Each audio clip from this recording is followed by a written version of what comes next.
Picture a face you've probably seen many times on screen: Dances with Wolves, The Green Mile, Die Hard with a Vengeance, even The Last of Us. But here's the question. How many of us truly know who Graham Greene was? He wasn't just an actor. He was a symbol of resistance, a voice for his people. And his life story is far more complicated, fragile, and heroic than simply being a supporting actor in Hollywood films.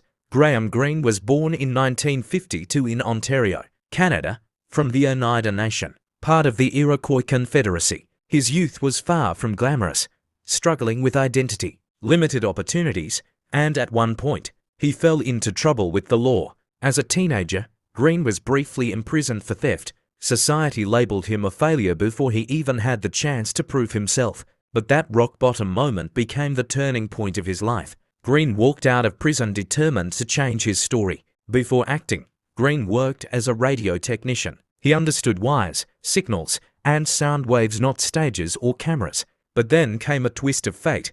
Greene auditioned for theatre school, at first just to try, but it was there he found his calling. From small Canadian theatre stages, Greene slowly climbed into the world of film, proof that a kid from a small, Indigenous community could claim a place on the global stage. The year 1990 changed everything. Greene played Kicking Bird in Kevin Costner's Dances with Wolves. The role seemed simple, a wise tribal leader, but Greene brought it to life with an honesty and quiet power that stunned audiences. The result? An Oscar nomination for Best Supporting Actor. For the first time, millions recognized Graham Greene, and for the first time, a native actor stood on Hollywood's biggest stage. But here's what most people don't know.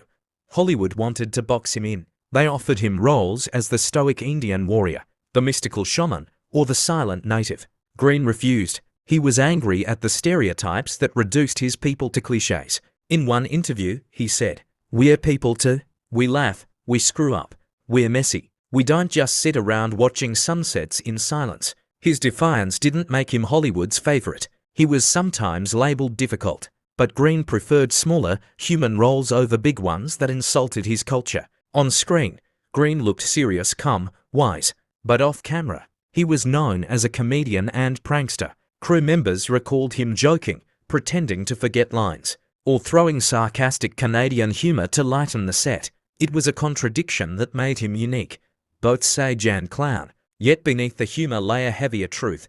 Greene struggled with depression, fame, pressure to represent his people, and the weight of expectations took a toll. He rarely spoke publicly about it, but those close to him knew he was both strong and vulnerable. After Dances with Wolves, Greene appeared in major films.